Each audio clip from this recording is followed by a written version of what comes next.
Hello, dear aspirants, and welcome to EduTap. So, guys, if you are looking to prepare for UPSC EPFO exam this year, this video is for you. Guys EPFO के exams अब combined होने लगे हैं last year से, जिसमें हम EO एओ की post और एपीएफसी की पोस्ट दोनों पोस्ट देखते हैं। और जहाँ पे हमें एक चीज़ समझ आती है कि English plays a crucial role in this selection exam, क्योंकि इसमें और कोई टेस्ट नहीं होता, कोई फेज़ 1 फेज़ 2 नहीं होता। सिर्फ एक एग्ज़ाम होता है आपका रिटन टेस्ट, और उसके बाद सीधा इंटरव्यू होता है। So this is a very lucrative opportunity that you should not miss out upon. तो गाइज आज इस वीडियो में सब जानेंगे कि इंग्लिश लैंग्वेज का क्या फॉर्मूला होना चाहिए, क्या आपकी स्ट्रैटेजी होनी चाहिए, और किस तरह से आप इंग्लिश लैंग्वेज को अप्रोच कर सकते हैं, क्या डिटेल्स हैं, वो सब बात करेंगे इस वीडियो में। तो जल्दी से लाइक कर लीजिए और सब्सक्राइब कर लीजिए अगर आप यहाँ पहली बार हैं तो। और शुरू करते हैं अपना आज का वीडियो। बट आगे बढ़ने से पहले गाइज एक बिल्कुल फ्री आपको मैं गाइड बुक के बारे में बताना चाहूँगा गाइज। हमारी ये कॉम्प्रिहेंसिव गाइड बुक है जिसमें आपको 1900 एमसीक्यूज मिलते हैं। सॉरी, ये फ्री नहीं है, बट ये एमसीक्यू की बुक है जो आपको आपके एग्ज़ाम के लिए प्रिपेयर करती है। Now guys, this is a very useful book for your preparation and for your journey ahead. तो इसको आप जाके परचेज़ कर सकते हैं हमारे कोर्स में, और हमारे वेबसाइट पे भी मिल जाएंगे आपको ये। इसका लिंक भी मिल जाएगा इस वीडियो के डिस्क्रिप्शन में। तो जाइए, डाउनलोड कीजिए ये बुक और या परचेज़ कीजिए, and you can get benefited from it for your preparation. चलिए गाइस, तो सबसे पहले जान लेते हैं इस वीडियो का एजेंडा क्या है और हम क्या क्या डिस्कस करने वाले हैं आज इस सेशन में। सबसे पहला, इंग्लिश लैंग्वेज का यूपीएससी ईपीएफओ एपीएफसी और ईओ एग्जाम में वेटेज क्या रहता है।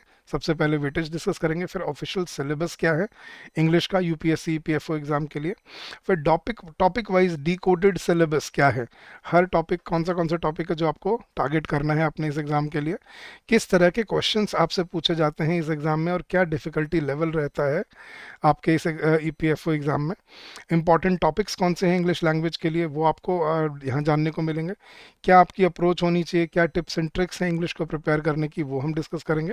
और क्या बेस्ट सोर्सेज हो सकते हैं अपने इंग्लिश लैंग्वेज को प्रिपेयर करने के लिए, वो भी बात करेंगे। तो चलिए guys, without any further ado, let's jump into the session.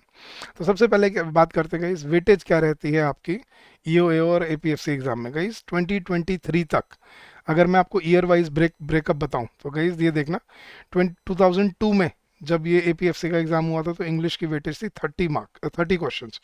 2004 में 25, 2012 में 15, 2015 में 10 और 2023 में 20 क्वेश्चंस। अगर मैं ईओएओ एग्जाम की बात करूँ तो 2017 में 20, 21 में 20 और 2023 में 20। और अब जो लास्ट ईयर एग्जाम हुआ 2025, जो कंबाइंड एग्जाम था एपीएफसी ईओएओ का, उसमें आपको 20 क्वेश्चंस देखने को मिले, which is the highest among all the subjects. आपको बाकी सभी सब्जेक्ट्स पर क्वेश्चन देखने को मिलते हैं, लेकिन सबसे ज़्यादा क्वेश्चन आपको इंग्लिश को देखने को मिलते हैं, जिसमें इसकी वेटेज कितनी बनती है वो डिस्कस करते हैं गाइस। तो क्या वेटेज रहती है गाइस, समझना एक बार पूरे पेपर को मैं आपको डिकोड करता हूँ। The UPSC EPFO selection process includes written examination 75% weightage जिसकी रहती है, और इंटरव्यू जिसकी 25% वेटेज रहती है। The written exam for both post is held offline with 120 questions for 300 marks, मतलब 2.5 मार्क्स का, जैसे आपका यूपीएससी के एग्जाम में होता है वैसे ही यहाँ पे हर एग्जाम के 2.5 मार्क्स मिलते हैं, और नेगेटिव मार्किंग भी होती है। Now with in this written exam English carries around 15 to 20% weightage in the recruitment test, making it a decisive factor in clearing cut offs. This translates रफली टू 20 क्वेश्चंस आउट ऑफ 120।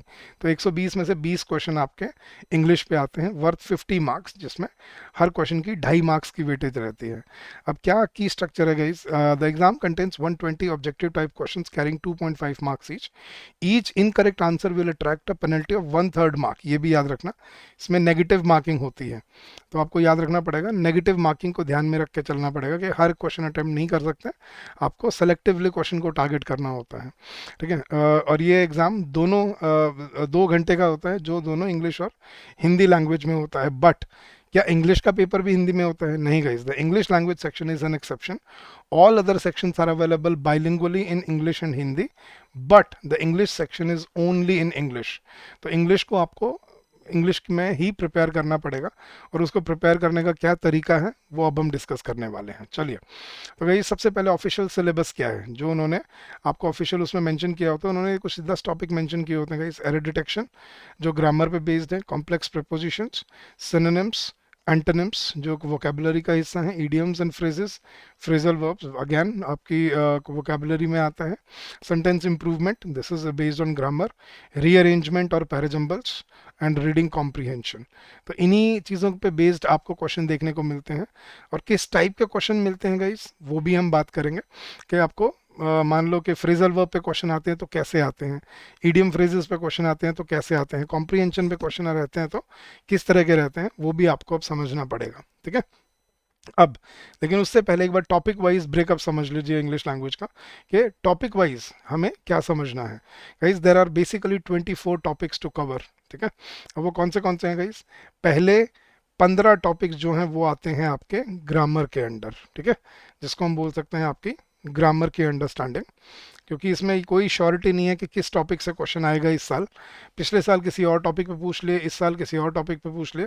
तो you will have to prepare for every topic starting from parts of speech, structure of sentences, subject verb agreement, nouns, pronouns, tenses, modals, conditional sentences, verbs, ये important है, इस पे बहुत question पूछे जाते हैं, adjectives, determiners, उसके बाद adverbs and intensifiers, prepositions, conjunctions, articles, ये 15 टॉपिक हैं गाइस। और इसमें एक एक्टिव पैसिव वॉइस भी आता है जो हमने आपको कोर्स में ऑल्दो दिया हुआ है, वैसे मेंशन नहीं करते हैं, but active passive voice is also an integral part of your exam, तो वो भी आपको पढ़ के जाना होता है जो कोर्स में आपको दिया हुआ है। फिर आते हैं गाइस आपके वोकेबलरी के पार्ट, जिसको चैप्टर 19 टू चैप्टर 24, जिसको हम बोल सकते हैं कि ये आपकी वोकेबलरी पे बेस्ड है। ठीक है। तो अब इसमें क्या क्या आ जाता है? Complex preposition, synonyms, antonyms, one word substitution, ये एग्जाम में पूछे तो नहीं जाते बट पता होना ज़रूरी होता है, idioms and phrases and phrasal verbs. और फिर बचते हैं आपके जो कॉम्प्रीहेंशन एबिलिटी होती है, जिसको हम एनालिटिकल स्किल्स बोलते हैं। तो आपके एनालिटिकल स्किल्स पे जो क्वेश्चंस होते हैं, जिसको हम रीडिंग एबिलिटी बोल लो या एनालिटिकल स्किल्स बोल लो, इस पे आपको क्वेश्चंस पूछे जाते हैं बेस्ड ऑन क्लोज टेस्ट या fill in the blanks, rearrangement और रीडिंग कॉम्प्रिहेंशन। तो ये है आपका पूरा टॉपिक वाइज हर मतलब पूरे इंग्लिश लैंग्वेज का हर टॉपिक का ब्रेकअप, कि आपको किस सेक्शन से कितने टॉपिक्स कवर करने हैं और कौन से टॉपिक्स साथ में आपको यहाँ पे कवर करने होते हैं। ठीक है। चलिए गाइज, अब मैं आपको level and type of questions दिखाता हूँ जो आपको 2025 एग्जाम्स में पूछे गए थे। तो ये कुछ स्निपेट्स हैं उसके गाइज। पहला आप अगर यहाँ देख रहे हो गाइज, तो पहले क्वेश्चंस आपको यहाँ पे दिए गए थे ग्रामर के ऊपर। एक उसने एडजेक्टिव पे पूछा है, तो एक मोडाल पे पूछ लिया है, तो एक वर्ब पे पूछ लिया है, ऐसे 5 क्वेश्चंस आपको ग्रामर पे आए थे। फिर रीडिंग कॉम्प्रिहेंशन का अगर आप देख रहे हो तो 5 क्वेश्चंस आपको रीडिंग कॉम्प्रिहेंशन के ऊपर दिए हुए थे, जिसमें आपको कुछ बीच में ब्लैंक्स भी थे, फिर बेस्ड ऑन द पैसेज भी काफ़ी ट्रिकी क्वेश्चंस थे। और फिर आपको फ्रेजल वर्ब्स पे क्वेश्चन देखने को मिलेंगे इस तरह से। 3 सेंटेंसेस दिए हैं और उसने पूछा है कि यहाँ पे सही कॉम्प्लेक्स प्रपोजिशन या सही फ्रेजल वर्ब क्या यूज़ हुआ है। तो ये आपको एग्ज़ाम पीवाईक्यू आपको हमारे कोर्स में भी मिल जाएगा, नहीं तो हमारी वेबसाइट पे भी बिल्कुल फ्री ऑफ कॉस्ट मिल जाएगा, आप डाउनलोड कर सकते हैं और इसको देख सकते हैं कि किस टाइप के क्वेश्चंस आपको एग्ज़ाम में देखने को मिलते हैं। आप गाइज एक बार वीडियो यहाँ पे पॉज करके एक बार क्वेश्चंस पढ़ भी सकते हो और समझ सकते हो कि किस डिफ़िकल्टी लेवल आपको क्या डिफ़िकल्टी लेवल है जो आपको यहाँ फेस करना पड़ता है। अगर मैं आपको कंपैरेटिव एनालिसिस दूँ तो गाइज अगर आपने सी डी एस का एग्ज़ाम दिया है या एफ कैट का एग्ज़ाम दिया है, ठीक है, तो ये उस लेवल के क्वेश्चंस आते हैं। क्यों मैं सी डी एस या एफ कैट कह रहा हूँ? एक तो चीज़ है गाइज क्योंकि वो एग्ज़ाम्स भी यूपीएससी ही कंडक्ट करता है, और दूसरा जो मुझे फील हुआ कि उनका एक क्वेश्चन बैंक है जहाँ से वो क्वेश्चंस यूज़ करते हैं इन्हीं सभी को एग्जाम्स के लिए, जैसे सी डी एस का हो गया, एफ कैट का हो गया, सेम आपके यहाँ पे ई पी एफ ओ और ए ओ ए ओ के एग्ज़ाम में, ए पी एफ सी के और ई ओ ए ओ के एग्ज़ाम में पूछे जाते हैं। तो वही डिफ़िकल्टी लेवल है जो आपको सी डी एस की इंग्लिश में देखने को मिलता है या एफ कैट की इंग्लिश में देखने को मिलता है। तो this is the type of question and difficulty level of your E O A O and A P F C exam. ठीक है। अब आई थिंक इससे समझ आ जाएगा आपको। थोड़ा सा और आप स्टडी करेंगे और डिटेल में रिसर्च करेंगे तो आपको पी वाई क्यूज़ को का एनालिसिस भी यहाँ मिल जाएगा। चलिए गाइस, अब क्या इंपॉर्टेंट टॉपिक्स हैं आपके टॉपिक वाइज अगर आपको समझना है तो टॉपिक वाइज गाइस समझना है। सबसे बड़ा जो आपके चंक है 20 क्वेश्चंस में, आपके अगर हम प्रीवियस ईयर पैटर्न को फॉलो करें 2025 में, तो रीडिंग कॉम्प्रिहेंशन सबसे बड़ा पार्ट बन के आता है, 5 क्वेश्चन। ग्रामर बेस्ड टॉपिक्स पे आते हैं, वोकेबुलरी पे आपको ईडियम्स एंड फ्रेजेस और फ्रेजल वर्ब पे क्वेश्चन आ जाते हैं, सेंटेंस फ्रेमिंग और पैराजम्बल स्किल्स के ऊपर क्वेश्चन आ जाते हैं, और स्पेलिंग और वर्ड फॉर्मेशन के ऊपर भी पुरानी ईयर्स में क्वेश्चन देखे गए हैं। तो ये 5 वर्टिकल्स हैं जिनको आपको कवर करना है अपने एग्जाम के लिए। These are important topics. अब ये मैं ये नहीं कह रहा कि बाकी जो आप सर आपने इतने वो जो इतने भी टॉपिक बताए वो छोड़ दें क्या, नहीं। ग्रामर में वो सारा आ जाएगा गाइस जो मैंने आपको बोला, वोकैबुलरी में वो सारा आ जाएगा जो मैंने अभी हाईलाइट किया आपके लिए। फिर आपकी एनालिटिकल स्किल्स में आपके पैराजम्बल्स और रीडिंग कॉम्प्रिहेंशन आ जाएंगे, राइट। तो वही सब कवर करना है, बट इंपॉर्टेंट टॉपिक्स फोकस करने वाले कौन से हैं, ये 5, जिस पे आपको स्पेशली ध्यान देना है अपने एग्जाम पर्सपेक्टिव से, और प्रैक्टिस भी उसी तरह से करनी है। चलिए गाइस, अब क्या अप्रोच ज़रूरत है इस एग्ज़ाम के लिए, क्या अप्रोच आपको लेनी चाहिए अपनी इंग्लिश की प्रिपरेशन के लिए। सबसे पहले समझो गाइस, इंग्लिश जो है ना, वो एक सब्जेक्ट नहीं है कि उसका कोई सिलेबस है जिसको आप कवर करके और उसको आप सोचोगे सर बस इतना चैप्टर ये ख़त्म करके हमारे 20 में से 20 आ जाएंगे क्या। नहीं guys, that's not true. English एक सब्जेक्ट नहीं है, इंग्लिश एक लैंग्वेज है जिसमें आपको तीनों कंपोनेंट्स को कवर करना होता है। तीनों कंपोनेंट्स कौन से, जो मैंने पहले भी हाईलाइट किया आपके लिए, ग्रामर, दूसरा आपका वोकैबुलरी, और तीसरा आपका कॉम्प्रिहेंशन। ठीक है, तो ये तीनों के तीनों वर्टिकल्स आपको वहाँ पे कवर करने पड़ते हैं। ठीक है, तो अब मैं शॉर्ट में लिख रहा हूँ ताकि आपको थोड़ा सा स्पेस कम है। बट इन तीनों को कवर करने के लिए किस चीज़ की ज़रूरत है गाइस। अगर आप बात करो कि सर हमें ऑर्गेनिकली बिल्कुल जड़ से अपनी इंग्लिश को इम्प्रूव करना है, बिल्कुल बेसिक से अपनी इंग्लिश को मुझे बिल्डअप करना है, तो सबसे पहले अपनी ग्रामर से स्टार्ट कीजिए, क्योंकि grammar is the foundation of the language.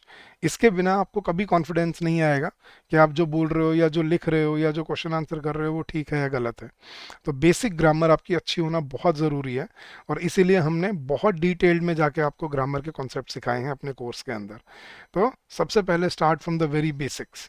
Basics क्या हैं आपके, ग्रामर, जिसमें conceptual understanding is absolutely at most important. अगर आप ये सोच रहे हो कि सर ग्रामर में तो वो 120 रूल हैं बताएं किसी ने कि 120 रूल कर जाओ उसी में से क्वेश्चन आएंगे, आप क्वेश्चन देख लेना एक बार, और अगर उन रूल से सॉल्व होते हैं तो ट्राई करके देख लेना एक बार। गाइस, इतना सिंपल नहीं है कि आप कमिश्नर की पोस्ट की तैयारी कर रहे हो और आप सिर्फ 10 दिन में ये सब तैयार कर सकते हो, ऐसा नहीं होगा। You will have to spend time into it, अपने बेसिक्स को इम्प्रूव करना पड़ेगा। ठीक है, तो सबसे पहले आपको अपनी ग्रामर को कवर करना है, और ग्रामर में समझना है गाइस कि एक टॉपिक इंडिविजुअली नहीं कवर होता। ठीक है, topics in English language are interlinked, inter related to each other. कहने का मतलब क्या, मैं एग्जांपल से समझाता हूँ। फॉर एग्जांपल गाइस, जैसे क्वांट्स में मान लो आपने प्रॉफिट एंड लॉस किया, ठीक है, आज आपने उसका फॉर्मूला किया, उसके शॉर्टकट्स किया और उसके क्वेश्चन सॉल्व किया। नेक्स्ट डे मान लो आप कर रहे हो टाइम एंड डिस्टेंस, क्या उसका प्रॉफिट एंड लॉस से कोई रिलेशनशिप है, नहीं। कोई सेम फार्मूला कुछ है, नहीं। अलग फार्मूला है, अलग टॉपिक है, अलग क्वेश्चन है, और एग्जाम में भी दिख जाएगा, दिखते पता लग जाएगा कि ये टाइम एंड डिस्टेंस का है या प्रॉफिट एंड लॉस का है या किसी और टॉपिक का है।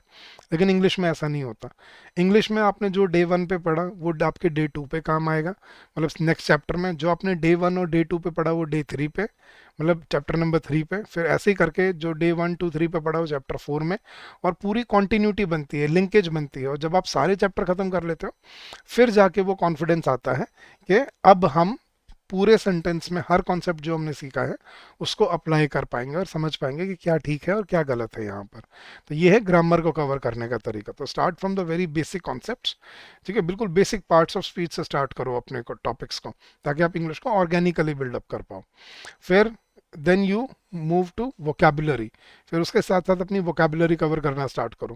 गाइस, हमने बहुत सारे रिसोर्सेज आपको दिए भी हैं आपके कोर्स में, कंप्लीट लिस्ट दी हुई है आपको हमने, सिनोनिम्स एंटोनिम्स की, वन वर्ड सब्स्टिट्यूट्स की, फ्रेजल वर्ब्स की, कॉम्प्लेक्स प्रीपोजिशन की, इडियम्स एंड फ्रेजेस की, हर चीज़ की, रूट वर्ड, सब कुछ आपको वहाँ पे गिवन है।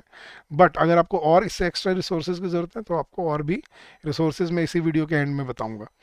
लेकिन आपको समझना क्या है कि वो 1 दिन या 2 दिन का काम नहीं है, कि या ऐसा भी नहीं है कि सर बस रोज़ के 10 नए वर्ड कर ले इतने में हो जाएगा, नहीं।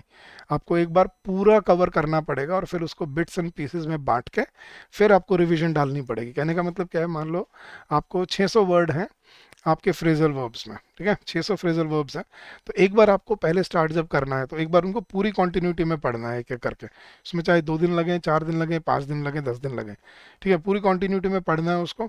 जो जो आपको आते हैं, जो आपको लगता है कि ये मुझे ऑलरेडी आता है, उसको छोड़ दो, ब्लैंक छोड़, मतलब उसको ऐसे ही छोड़ दो, और जो आपको लग रहा है कि ये मैंने पहली बार पढ़ा है उसको अंडरलाइन कर लो या रेड मार्क कर लो। ठीक है, फिर जब आपकी एक बार पूरी कवर हो जाए, एक बार पूरी लिस्ट, फिर दोबारा स्टार्ट करो उसको। कैसे? रोज के 50-50 वर्ड रिवीजन में, मतलब पहले 50 में आए, उनमें आपने देखा कि कितने आपको पता थे और कितने आपके लिए न्यू थे, रेड अंडरलाइन वाले। जो रेड अंडरलाइन वाले हैं ना, सिर्फ उनको उनको पढ़ो, जो आपको ऑलरेडी आते हैं उनको छोड़ दो। ठीक है, फिर नेक्स्ट 50 में करो, नेक्स्ट 50 में करो, नेक्स्ट 50, ऐसे ऐसे करो। फिर तीसरी बार जब आप आओगे, अब देखो उनमें से जो रेड आपने मार्क किए थे उनमें से आपको कितने याद हैं। ठीक है, 80% आपको याद मिलेंगे क्योंकि आप 2 बार ऑलरेडी पढ़ चुके हो। ठीक है, तीसरी बार जब आप पढ़ने आओगे तो 80% आपको याद मिलेंगे। कोई एक 10% होंगे जो आपको शायद याद नहीं होंगे, जो तब भी याद नहीं है उनको फिर रेड मार्क करके छोड़ दो। ठीक है, और ऐसे कवर करते चलो, रिपीटेशन करते चलो, तब आपको वोकेबुलरी याद होगी पूरी 100%। अगर आप मुझसे तरीका जानना चाह रहे हो कि सर इसमें तो बहुत लंबा प्रोसेस टाइम लग जाएगा, यही कॉम्पिटिटिव एग्जाम होता है, इसी को कॉम्पिटिटिव एग्जाम बोलते हैं। अगर आपको लगता है कि एक बार पढ़ने से ये पेपर क्लियर हो जाएगा, देन यू आर मिसगाइडेड। ठीक है, अगर आपको ये लगता है कि एक महीना तैयारी करके आप ये एग्ज़ाम निकाल दोगे, ठीक है, आप कमिश्नर की जॉब ले लोगे एक महीना तैयारी करके, 1.5 महीना तैयारी करके, तो आपको लगता है कि इस 1.5 महीने तैयारी करके अगर ऐसी जॉब मिलती तो इंडिया में अनएम्प्लॉयमेंट होता? नहीं। तो सही जवाब ये है इसका, कि इसका कोई शॉर्टकट नहीं है। You will have to invest your efforts and your time into it. फिर आपको समझना है इस फंडामेंटल अंडरस्टैंडिंग बहुत ज़रूरी है इस इंग्लिश में। देखो, वो बहुत हाई फाई इंग्लिश एक्सपेक्ट नहीं कर रहे आपसे, लेकिन जो बेसिक इंग्लिश है, जो जनरल, जो डे टू डे लाइफ की इंग्लिश है, वो तो आपकी अच्छी होनी चाहिए। ठीक है, मतलब they are not looking to hire Shakespeares out there, but what they are looking for are people who are who have decent command over the language। क्योंकि आप कमिश्नर की पोस्ट पे बैठोगे या इन्फोर्समेंट ऑफिसर की पोस्ट पे बैठोगे आप, जो कि छोटी पोस्ट नहीं है, तो इंग्लिश आना उसके लिए ज़रूरी है। क्योंकि डेली रिपोर्ट्स आएंगी, ईमेल्स आएंगी, मेमोज आएंगे, नोटिसेस आएंगे जिनके आपको आंसर करने पड़ेंगे, रिप्लाई करने पड़ेंगे, तो उसके लिए इंग्लिश आना ज़रूरी होता है। समझ लो। फिर याद रखना गाइस, अपनी वोकेबुलरी को टाइम से कवर करना स्टार्ट करो, क्योंकि वोकेबुलरी अगर आपने ढीली छोड़ दी तो फिर हमेशा अधूरा फील होता रहेगा। Grammar plus mixed with vocabulary becomes your language, याद रखना। तो सिर्फ ग्रामर अकेली कुछ काम नहीं करेगी, अकेली वोकेबुलरी भी कोई काम नहीं करेगी, आपको दोनों को अमलगमेट करना पड़ेगा, कोलेट करना पड़ेगा, जब आपकी इंग्लिश में कॉन्फिडेंस बढ़ेगा आपका। तो ग्रामर और वोकेबुलरी दोनों को कोलेट करो, साथ साथ पढ़ो। ठीक है, टाइमली आप ग्रामर कर रहे हो, साथ साथ वोकेबुलरी कर रहे हो, जब दोनों खत्म होंगे तो you'll feel very efficient in both. और उन्हीं दोनों की कल्मिनेशन से निकलती है आपकी कॉम्प्रिहेंशन। जब आपकी ग्रामर सही है और आपकी वोकेबुलरी सही है, that is when you really you actually comprehend something well. ठीक है, तो उसी को बोलते हैं आपकी इंग्लिश लैंग्वेज को इम्प्रूव करना। और गाइस, साथ साथ प्रैक्टिस, प्रैक्टिस करना बहुत ज़रूरी है। अगर आपको डिफिकल्ट, मतलब सही एग्जाम लेवल के क्वेश्चन नहीं मिलेंगे प्रैक्टिस करने को, it would become counter productive for you. तो practice is the key for this preparation. ठीक है, चलिए अब क्या सोर्सेज आप है जो आप यूज़ कर सकते हो अपनी एग्ज़ाम की प्रिपरेशन के लिए। गाइस, अगर आप खुद से प्रिपेयर करना चाहते हो तो मैं कुछ बुक्स बता देता हूँ। Objective general English, SP Bakshi, ये रही गाइस, इसकी आप ये पिक्चर देख लीजिए। ये बुक आप ले सकते हो अपनी जनरल इंग्लिश की प्रिपरेशन के लिए। इसमें आपको ये इसने बोला ना, CDS, NDA, SSC, banking, HM, hospitality management, MCA, B Ed, ये एग्ज़ाम्स के लिए। मतलब आपको ऑब्जेक्टिव जो जनरल इंग्लिश है वो ठीक है इसकी। अगर आपको या आप दूसरी बुक थोड़ी हाई लेवल करना है आपने, तो आप रेनन मार्टिन की बुक यूज़ कर सकते हो, ग्रामर की। जो रेनन मार्टिन की भी एक और मतलब ऑथर की बुक है, वो भी डिसेंट बुक है। अगर आपको बिल्कुल इंग्लिश स्क्रैच, मतलब वोकेबुलरी स्क्रैच से स्टार्ट करनी है, तो ये एक बुक है गाइस, थोड़ी मतलब डिस्क्लेमर, ये काफ़ी बड़ी बुक, मोटी बुक है। इसमें 900-1200 के आसपास पेजेस हैं। Word power made easy by Norman Lewis. ठीक है, आप इसको स्टार्ट करो, बट इसमें थोड़ा टाइम लग जाएगा। अगर इसकी बजाय अगर आप सिर्फ सिर्फ हिंदी में, अगर आपको लग रहा है सर हिंदी टू इंग्लिश में कंफर्टेबल ज़्यादा हूँ, तो आप ये बुक यूज़ कर सकते हो, बाय कुमकुम गुप्ता, अरिहंत पब्लिकेशन की ही ये बुक है। इसमें हिंदी टू इंग्लिश आपको वर्ड के मीनिंग दिए हुए हैं, तो ये काफ़ी यूज़फुल बुक है जो बच्चे फर्स्ट टाइम इंग्लिश को प्रिपरेशन स्टार्ट करते हैं। और अगर आपको हर चीज़ एक ही जगह पे चाहिए गाइस, तो आपके लिए बेस्ट सोर्स है हमारा कॉम्प्रिहेंसिव कोर्स। मैं आपको दिखाता हूँ गाइस आप कैसे इसमें एनरोल कर सकते हो और क्या इसके डिलीवरेबल्स हैं। ठीक है, सबसे पहले गाइस आपको हमारे सीधा क्या करना है, आपको बस अपने ब्राउज़र पे जाना है, और ब्राउज़र पे जाके आपको टाइप करना है edutap.in, EDUTAP edutap.in। और जैसे ही आप एंटर प्रेस करेंगे आप हमारे लैंडिंग पेज पे आ जाएंगे। आपको यहाँ हमारे सभी कोर्सेज दिखेंगे, इसमें आपको यूपीएससी ईपीएफओ कोर्सेज, इस पर क्लिक कीजिए, नीचे आइए और ये रहेगा इस कोर्सेज जो आपके लिए अवेलेबल हैं। ये है गाइज आपका master course for the year 26-27। इसमें आपको सभी सब्जेक्ट्स की quants, reasoning, English, labour laws, IR and labour laws, current affairs, general awareness, history, polity, सब कुछ इसके अंदर आपको मिलता है। तो इसमें आपको पहले तो सभी सब्जेक्ट्स की प्री रिकॉर्डेड क्लासेस मिलेंगी, ठीक है। हर सब्जेक्ट के लिए आपको कॉन्सेप्ट नोट्स मिलेंगे, करंट अफेयर्स की मैगजीन्स मिलेंगी, सॉल्व प्रीवियस ईयर क्वेश्चंस मिलेंगे, चैप्टर वाइज मॉक टेस्ट मिलेंगे, करंट अफेयर्स के मॉक टेस्ट मिलेंगे और फुल लेंथ मॉक टेस्ट भी मिलेंगे आपको। और गाइज अभी इस कोर्स पे हम आपको फ्लैट 50% डिस्काउंट ऑफर कर रहे हैं and the coupon code is EPFO50। ठीक है, तो ये इसका कूपन कोड है, आप ये यूज़ करके अपनी प्रिपरेशन को और स्ट्रीमलाइन कर सकते हैं और बेहतर बना सकते हैं। और गाइज़ अगर आपको रिव्यूज़ जानने हैं या आपको डेमो वीडियोस देखनी है, आप नीचे आके यहाँ पे आपको रिव्यूज़ भी मिल जाएंगे और यहाँ पे आपको कॉन्सेप्ट क्लासेस भी मिल जाएंगी, ठीक है। तो आप इनमें से कॉन्सेप्ट क्लासेस के डेमो देख के और फिर डिसीजन ले सकते हैं if you wish to join us और whether you wish to join us here. और गाइज़ अगर आपको लग रहा है सर हमें घर से बुक्स की ज़रूरत पड़ने वाली है, तो यहाँ पे इसी में ऊपर आप बुक्स पे आओगे ना गाइज़, बुक्स पे क्लिक करोगे तो यहाँ पे आपको और यहाँ पे ऑप्शन मिलेंगे आपको कौन सी एग्ज़ाम की बुक्स। तो यहाँ पे आप नीचे आओगे तो ये रहे यूपीएससी ईपीएफओ, आप इसको सेलेक्ट कीजिए और आपको वो बुक्स दिखेंगी जो आपके सिर्फ ईपीएफओ के लिए आपके काम की है गाइस। ये है जो मैं आपको शुरू में बता रहा था, 1900 एमसीक्यूज वाली book plus 5 full length test वाली 2 बुक्स का कॉम्बो है ये। ठीक है, आप ये आप परचेज करो, ये आपके घर पे डिलीवर होंगे। या 5 फुल लेंथ टेस्ट की अकेली बुक भी है, सोशल सिक्योरिटी एक्ट की बुक है आपके पास, ठीक है। जो सेट 2 बुक्स का सेट है इसमें, सोशल सिक्योरिटी एक्ट और लेबर लॉज, दोनों आपको बुक्स यहाँ मिलती हैं। फिर 1900 MCQs plus labour laws plus social security वाली बुक का कॉम्बो है, अकेली सोशल सिक्योरिटी वाली बुक है। फिर ये अकेली उन 1900 एमसीक्यूज वाली बुक है और ये अकेली आपकी लेबर लॉज वाली बुक है। तो गाइज जो आपको बुक आपको लगता है कि हम मेरे लिए यूज़फुल होगी इस एग्ज़ाम की प्रिपरेशन में, वो आप यहाँ से परचेज कर सकते हैं and you can get associated with it. तो गाइज ये तो था हमारे सोर्सेज जो आप यूज़ कर सकते हो अपने एग्ज़ाम की प्रिपरेशन के लिए। अब गाइज कुछ कॉमन डाउट्स आपके मन में होंगे इन कोर्सेज के बारे में कि सर क्या आप कोर्स मटेरियल ट्रस्ट कर सकते हैं। गाइज हमने डेमो लेसन्स दिए हुए हैं, हम यूट्यूब पे लेक्चर्स लाते हैं और जो स्टूडेंट्स हमसे जुड़े हुए हैं उनके आप रिव्यूज़ पढ़ सकते हो और फिर आप जान सकते हो कि इज़ इट वर्थ इट और नॉट। तो yes, you can definitely trust the course material. Is the course enough or should I buy any other reference books? Guys अगर आप देखो, वैसे तो इस कोर्स में आपको हर चीज़ मिलेगी, कॉम्प्रिहेंसिवली मतलब कवर करता है हर सब्जेक्ट को, या हर टॉपिक को। बट बियॉन्ड दैट अगर फिर भी कुछ बच्चों का होता नहीं सर बुक्स के बिना क्या मज़ा नहीं आता, देन वो आपको हर टीचर खुद बता देगा कि आप मेरे सब्जेक्ट के लिए कौन सी बुक यूज़ कर सकते हो। गाइज कॉन्सेप्ट्स को कैसे रिटेन करना है, गाइज एक सिंपल सा फॉर्मूला है RRPR, read, revise, practice and repeat. ठीक है, ये तरीका है कॉन्सेप्ट्स को बिल्डअप करने का। मैंने जैसे पहले भी एक्सप्लेन किया अभी आपको थोड़ी देर पहले। हम नोट्स कैसे बनाएंगे इस, क्या हमें हर सब्जेक्ट के हर चीज़ का नोट बनाना है? यस, नोट्स बना सकते हो आप, but very crisp and to the point. ये नहीं कि पूरी किताब ही लिख दी है कि उसमें आपने नोट्स बनाओ अपनी रेफरेंस के लिए, अपनी रिविजन के लिए।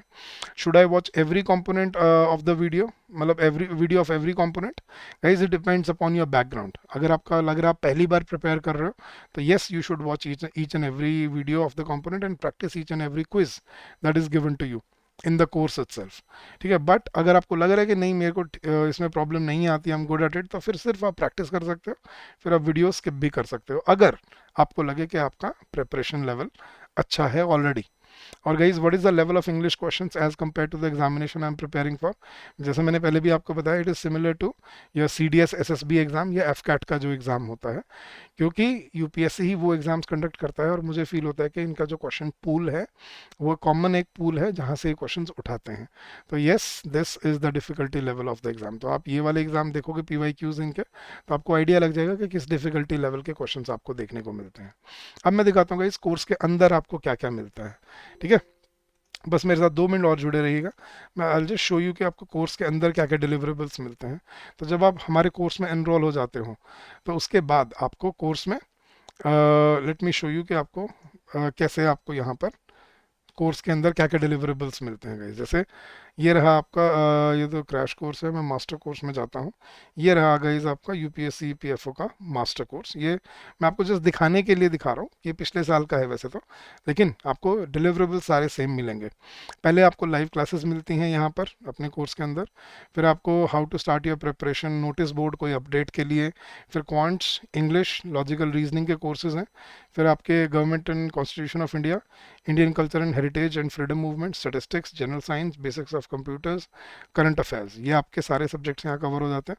मैं इंग्लिश का दिखाता हूँ गाइज आपको। इंग्लिश में ये देखो गाइज, आपको हर चैप्टर के अंदर आपको, जैसे मैंने बताया था, मैंने 24 चैप्टर्स बोले थे, ये रहे आपको, अब आपको ऐड ऑन होके 27 चैप्टर्स मिलते हैं यहाँ पर, पूरा ऊपर तक देख लीजिए। तो पहले तो सारा हर पार्ट आपका ग्रामर का कवर्ड है यहाँ पर, फिर उसके साथ साथ आपकी एनालिटिकल स्किल्स वाले, और फिर वोकेबलरी वाले सारे चैप्टर्स पहले ये देख लीजिए। जैसे हर चैप्टर के अंदर आपको क्या मिलेगा, पहले आपको कॉन्सेप्ट क्लासेस दी हुई हैं, concept 1, concept class 2, concept class 3, फिर आपको प्रैक्टिस क्वेश्चन दिए हुए हैं, उनके सॉल्यूशन दिए हुए हैं, और फिर आपको हर चैप्टर में दो दो क्विज दिए हुए हैं। ये चैप्टर वाइज है, ठीक है। फिर हर चैप्टर में आपको ऐसे ही मिलेगा। जैसे टेंसेस का चैप्टर है, टेंसेस में आपको पहले 7 कॉन्सेप्ट्स हैं, 7 कॉन्सेप्ट लेक्चर्स हैं इसके अंदर, फिर आपको प्रैक्टिस क्वेश्चन 2 दिए हुए हैं, इनके सॉल्यूशन वीडियो दिया हुआ है, और फिर उसके बाद 2 क्विजेस दिए हुए हैं। सिमिलरली आपको रीडिंग कॉम्प्रिहेंशन, आप कोई भी जाओगे कॉन्सेप्ट क्लासेस मिलेंगी, idioms and phrases concept classes मिलेंगी, one word substitutes concept classes मिलेंगी, सिनोनिम एंटोनिम्स कॉन्सेप्ट क्लासेस मिलेंगी, साथ साथ क्विजेस मिलेंगे। तो this is the deliverable that we offer you in this course, these are the deliverables. और guys सिर्फ यही नहीं, आपको इसके साथ साथ सेक्शनल टेस्ट मिलेंगे, फुल लेंथ टेस्ट मिलेंगे, और उसके बाद आपको हर डाउट और क्वेरी रेजोल्यूशन के लिए आपको विद इन 24 आवर्स आपको हर क्वेरी का रिप्लाई आपको मिलेगा। हर क्वेरी आपकी विद इन 24 आवर्स आपकी रिजॉल्व की जाती है।